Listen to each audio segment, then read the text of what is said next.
Viewers, you're watching Amhara Television, and this is Abeys Special, a weekly program. In this program, people with a special talent and prominence are invited and presented to you. Current affairs is also the central focus of this program. So for today, I have presented myself with some critical current affairs, and it's about the 2019 Nobel Peace Prize. Dear viewers, as you all remember, Ethiopian Prime Minister, His Excellency Dr. Abiy Ahmed, has won the 2019 Nobel Peace Prize. And it was a big news for so many national and international media. However, the focus of Abeys Special is not on the news, rather on the issues beyond the news. And that is about the implication of Prime Minister's award to the Prime Minister himself, to Ethiopia as a nation, to the Eastern Africa, because it is the most volatile region in the continent and else in the world, and also the Prime Minister's award implication for the continent. So it is here me, Zelalem Ibeltal, your host, and I have also invited guests from the University of Bahar Dar. So now I need to introduce you my guests. So next to me is Mr. Gebretzadik Augichau, who is lecturer of political science and international relations at the University of Bahar Dar. And next to Mr. Gebretzadik is Mr. Anteneh Tasfahun, who is also lecturer of political science and international relations from the same university. My guests, thank you for coming. Thank you for joining me. Thank you for having me. And welcome to ATV Studio. So, as I introduce my title, the topic of discussion is the implication of Prime Minister's award to the Prime Minister, to Ethiopia, and to the continent. So, could I start my question by asking you, like, how do you feel about Prime Minister's award? First of all, I would like to congratulate Prime Minister Abiy Ahmed Ali for winning this prestigious award. And not only him, but also the country. It is the first time that Ethiopia win this Peace Prize. So I'm happy for him, and also I'm happy for the country. Okay. So, Mr. Anteneh, could we have your reflection? Sure. Well, he has said it. I couldn't say it any better. I just want to congratulate the Prime Minister. It's quite an achievement, quite a prestige to get this world famous award in one of the very important topics, particularly in the region that we live in, peace. And so it is a privilege for the person of the Prime Minister as well as the people of the country, because it's our first ever Nobel Prize in any field. So yeah, it is an inspiration for all of us, and congratulations to him. Okay, so let me rush to the critical aspect of my question. And what is the awarding of the Nobel Peace Prize for the Prime Minister, he himself? Because more than the $900,000 he will receive, I think he wins many things. So what it means to the Prime Minister, Mr. Augichau?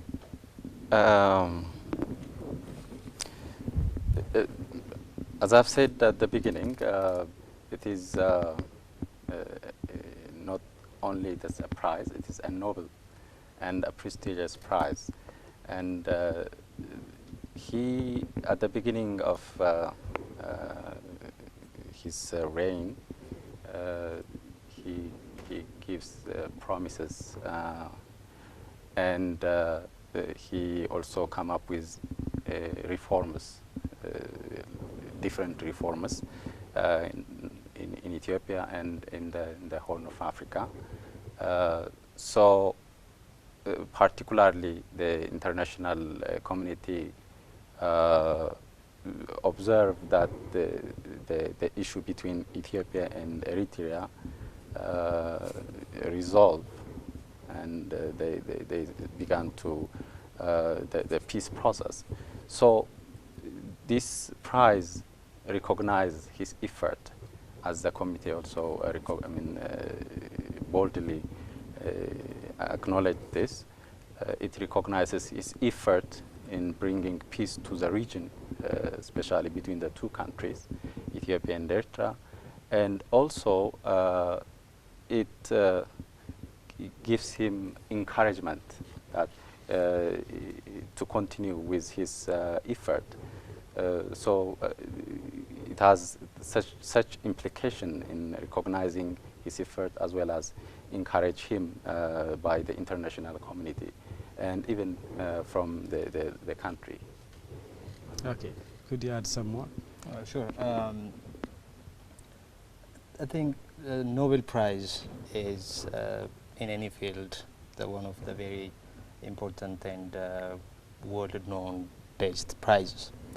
There have been only 107 individuals, in addition to 27 organizations, that have received this prize since it started in 1901, for over 100 years. And so to be in the company of great people like Nelson Mandela, the Dalai Lama, Yitzhak Rabin, and those great people that have received this prize, to share their company or to be in the company of them is quite an achievement, quite a prestige and a privilege. So it is what it means for the person of the Prime Minister, and particularly for someone who keeps preaching for peace and unity among the people, and for someone who studied peace and security as to earn his PhD, for someone who has been a peacekeeper, a UN peacekeeper somewhere, and who has seen one of the ugliest atrocities in human history when he was a peacekeeper, for someone who was a soldier, a military man, who has seen the devastations of war. That this award, to be awarded the highest esteem regarding peace, is quite something. It is quite, it must be an amazing feeling for him. That's why we have congratulated him. But again, for the person, it's not all a happy thing, it's not all happy phenomenon. Yet getting that prize also confers upon him not only the privilege but the responsibilities that come with such a huge privilege, right?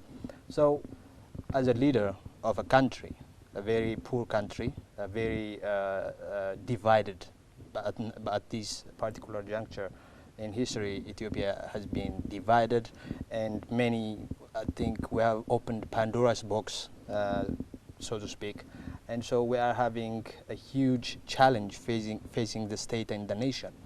And so as a person who leads such a country in the absence of institutions that could shape policies that could move the country ahead, and with all the expectations that we have that accompany this so-called transition, and with our faith, you know, some of the people are losing their faith in him, but there are, I believe, some still hoping and believing in him. And this prize also puts more pressure. And in this country, in this transition period, he's going to have to make decisions, he's going to have to take measures, and this prize and the recognition that it gave him is putting more pressure and more responsibility in the process of him making those decisions. It's going to be one of the variables in the decision making, if it's not one of the big variables, because we're poor, we need those people who give him the recognition to keep recognizing him, to keep supporting him and the country as well. So it is both a privilege and a huge burden at the same time for the person. So one of the reasons which initiates the Norwegian Nobel Committee to award the Prime Minister such a prestigious award is, I think, the political and economic reform that Abiy Ahmed has brought to Ethiopia. And Abiy is also known for his ideology of Maddemer, which can roughly be translated into kind of synergy.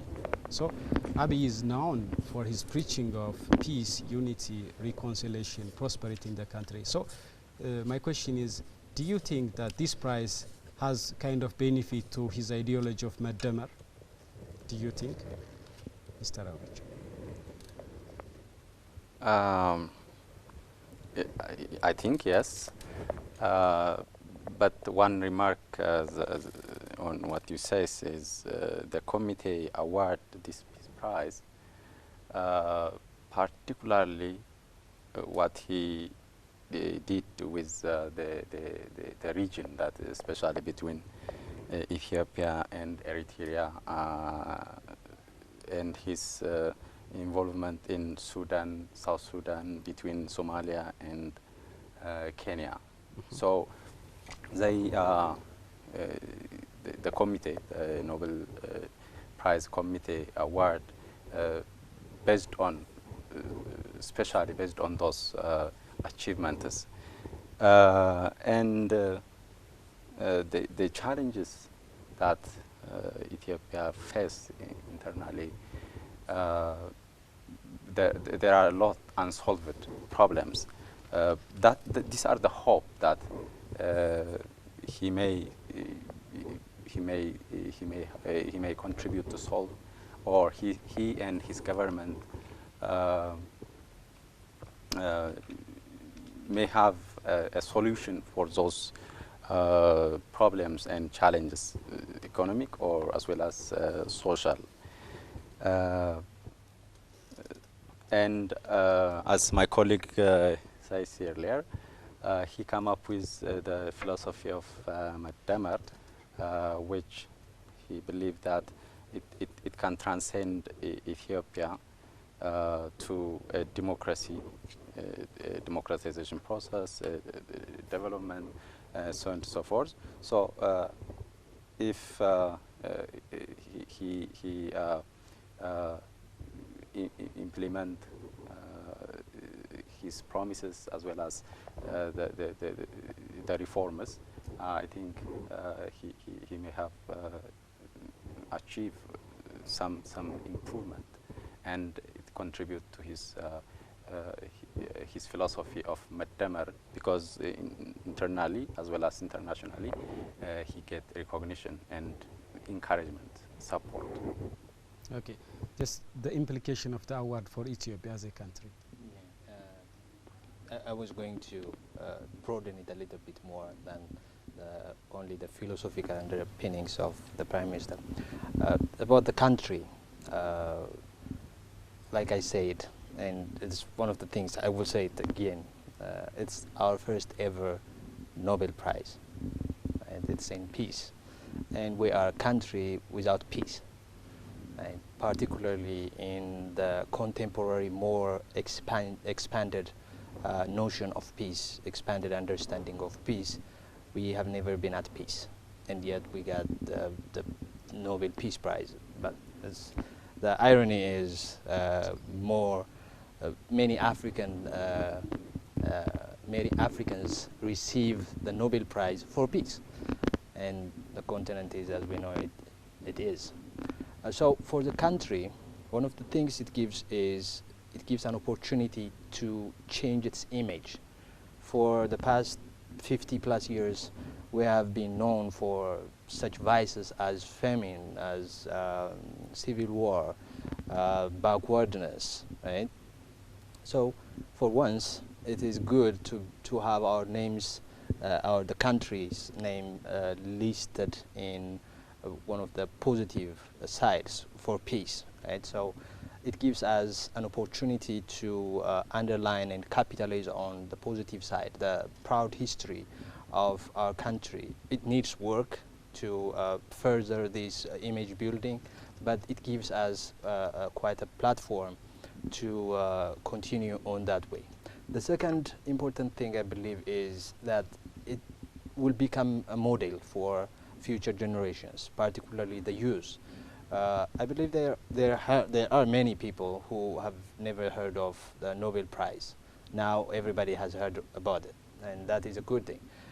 So it helps to extricate our mind from that thought that, well, we cannot do it, and we're never going to get Nobel Prize. Here we got one.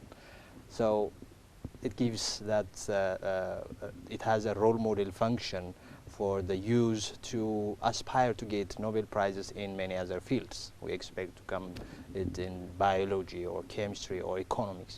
So that is another thing. And the third and the most important thing that you have talked about is that we are at crossroads now. The country is transitioning or trying to transition into something better, into a more democratic and open society. But we have lived under authoritarian regimes for so long that not only our politics but our social structures, our economic structures, even our culture has been entangled in that wave of authoritarianism, wave of not listening to each other, right? That's the way I can put it simply. We are not listening to one another. And yet the Prime Minister came and he has been preaching that we need to reverse the course of our structures. But again, those authoritarian legacies, the political authoritarian legacies, they have remained roadblocks to any of transition efforts. And so it is going to be quite a bumpy road from here, and we have been seeing it. And so if the Prime Minister has the good intentions of transitioning us into an open and democratic system, which we would like to believe, despite the misgivings we see and the reversals we see here and there with the justice system and with the issues of rule of law and so on. There are misgivings, but if we believe in him, if we believe that he can transition us into a better world, then this prize means a lot to him. It gives a huge political capital for the Prime Minister, because there are forces of division, there are forces of destruction and instability within his party, within his coalition, and elsewhere in the country and outside. So he needs that help, he needs the support, he needs the political capital inside and outside of the country. And the Nobel Peace Prize, if it doesn't give him much more within the country, because we're not much versed about it, but it gives him a huge deal outside of the country. And for someone, if he has good intentions, it's going to be a very supportive and a very important move. There is this one Geir Lundstad who wrote, let me quote him in a little bit more. He says, "The award works in a more subtle ways to advance the winner's cause." So the Nobel Prize is not only a prize for achievement, it's a prize for aspiration too, right? So that means if you have a cause that you aspire to achieve, and if that cause is worth clapping for, worth praising for, then you will get the prize. We have seen different recipients, including President Barack Obama. He got it in 2009, just out of the get-go. Immediately after he was elected, he got the Nobel Prize. He didn't do much, but his aspirations, the cause he was championing were worth giving the prize for. And Prime Minister Abiy has done a little bit more than President Barack Obama did when he received the prize, but he has yet to go.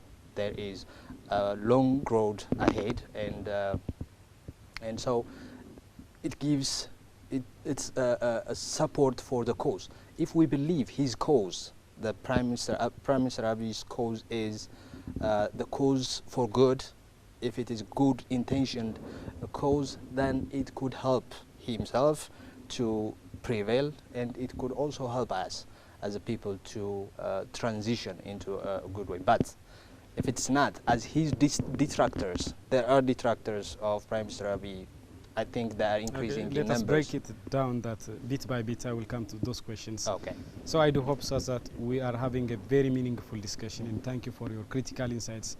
Let's go to the next question. And Abiy's effort of settling peace between Ethiopia and Eritrea is by far the central reason, the main reason for the Norwegian committee to provide him such a prestigious award. And Abiy is also known and recognized for his effort of initiating peace between Eritrea and Djibouti, between Sudan and South Sudan, and in Somalia, in Sudan, in the country itself. There are so many accomplishments. So what is the implication of the Prime Minister's award to the Eastern African region, because it is the most volatile region in the continent? I think that is the more important, even to the committee to award the prize, but also to the region, that the hope to solve those peace problems in the region. As you mentioned, every nations, every country, they have a problem with their neighboring. So he aspired to solve those problems, and even to establish economic cooperation between those nations. So this is a huge and this is an important, and that's why they many Ethiopians are critical about the internal problems, but the committee focuses on the region, and particularly between the Ethiopia and Eritrea, because they based on the principles of the Nobel Prize award, that the contribution for fraternity between peoples, and the contribution for peace progress, the disarmament of the situations when there is no peace nor war. So he fit for these three criteria, so that they award, or they give this award to him. And therefore, for the region, the Horn of Africa, his idea, his reforms, his promises are very important, very interesting, and not only for the region, but also for the continent. This award will encourage him to continue and contribute for the region, I think. Okay. As Governor Zadik here said, it's one of the pillars of the reasons why they gave this prize to him. His effort to make peace with Eritrea and end the no peace, no war situation. So it is the Nobel Prize. There have been classifications, chronologies of periodization into its evolvement. At first, in the will of Alfred Nobel himself, is more restricted to people who make efforts at interstate peace or international peace, instead of things that happen locally or within a state. So in his will, Alfred Nobel puts three things that he said: work for fraternity of people, disarmament of armies, and peace congresses. So these three things usually have to do with the interstate and international situations, like Ethiopia. We have made a treaty. We don't know much about it. It's still in the works, I believe, because if it's not, then it doesn't seem to have worked well enough, because it seems our relation has been strained for some time now. Once again, he has been working. The Prime Minister has been working for fraternity of people. He went there to Asmara, Eritrea, and he even spoke in Tigrinya, in their language, in the national language of Eritrea, and he showed that camaraderie. He showed that fraternity and started that process of healing to some extent. So that is quite an achievement that really deserved the prize. And so it seems that the Nobel Peace Prize what they are very much concerned about is the stability of the region, right? The Horn of Africa region particularly, and Africa in general. They're not much concerned about the internal issues. They have been giving, increasingly giving Nobel Peace Prizes for people who work within their country, internal activists and even leaders for their internal achievements.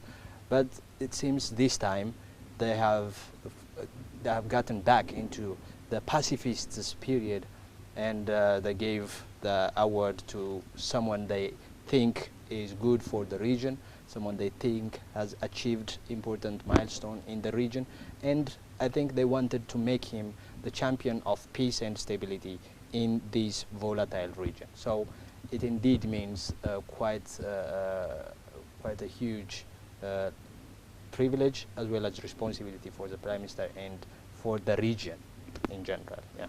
Okay, so even though the Norwegian Nobel Committee believes that Prime Minister Abiy Ahmed deserves this award, some of the detractors, some of the critics of the Prime Minister are saying that he didn't deserve the award, and they are not without reason. They are bringing lots of reasons, like peace is under threat in Ethiopia and millions of people are internally displaced, and there are so many problems in Ethiopia. So Abiy didn't deserve the award, they say. So what's your reflection concerning this argument?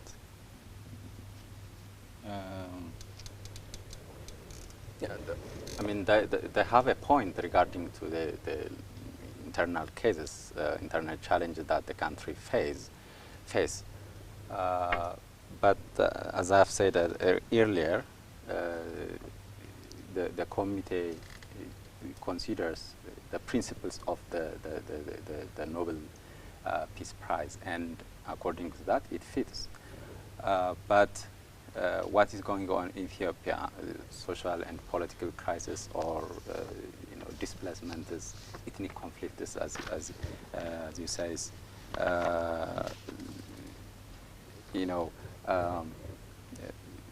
still unsolved, and even need to his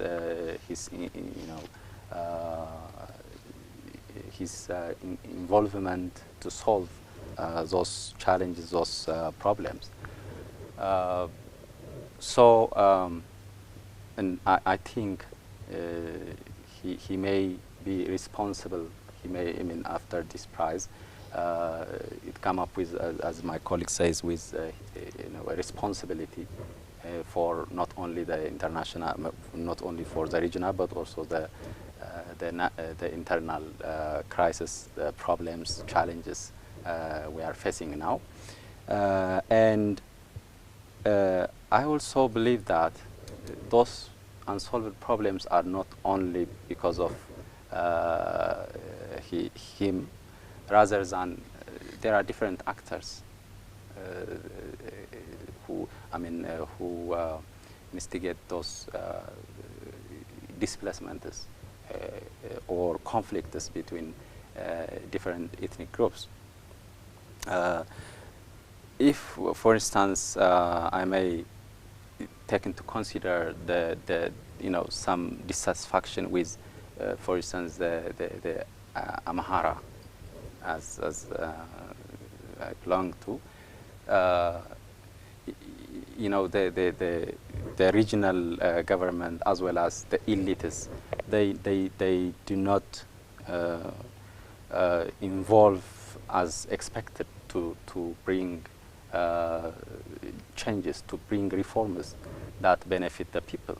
So I'm not leaving I don't want to left the responsibility completely to the Prime Minister, rather than the regional government, ADP, they should contribute and should also work for the peace as well as the challenges, the problems that the people facing nowadays.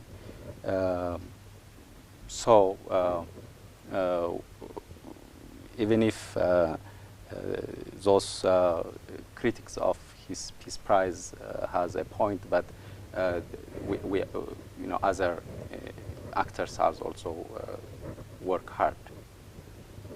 Do you want to add some more? Yeah, sure. Well, we say the critics have a point. They do. But then, does he deserve the prize? I believe, yeah.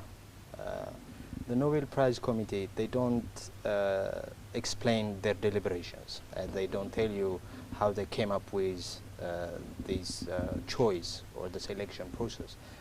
It's a closed selection process. So we don't exactly know what they say. We didn't have the minutes of the procedure or the deliberations. But we can see what the Nobel Prize is. Right? It has been politicized. It has become increasingly politicized these days. Right? It has become more and more aspirational. It has become, some of the detractors are of not the Prime Minister only, but of the Nobel Peace Prize in general, the system, the principles. They say it has been sold out, it has been beholden to some other interests, international forces. But whatever the case, as long as it is guided by the will of Alfred Nobel, as long as it keeps the name, I think the Prime Minister and what he did, at least aspirationally, he fulfills the criteria and he is a world leader, right? Because when you praise world leaders or challenge them, you cannot do it in vain, right? They're not just people. They have a plethora of challenges, a plethora of structures they have to deal with to make decisions and to effect those decisions. And so I think the critics, what they are more focusing on is they are trying to see the Nobel Prize within the expanded notion of peace. Now peace has become more expanded, and the Nobel Peace Prize is trying to expand its understanding of peace. But then once in a while it gets back to the scratch and to the first will of Alfred Nobel and gives the prizes for international peace efforts by world leaders. Now Malala Yousafzai, for instance, has received the Nobel Peace Prize. Greta, the one who has been competing with Prime Minister Abiy. These people are individuals trying in a different way of peace, more environmental, women's education, gender mainstreaming. And so those are other things that can be included within these positive peace, human security paradigms. But you cannot see the Prime Minister's prize or his award within that very broadened scope of peace. I would like to see it, I would say he deserves it, and he deserves it from the very negative peace, from the very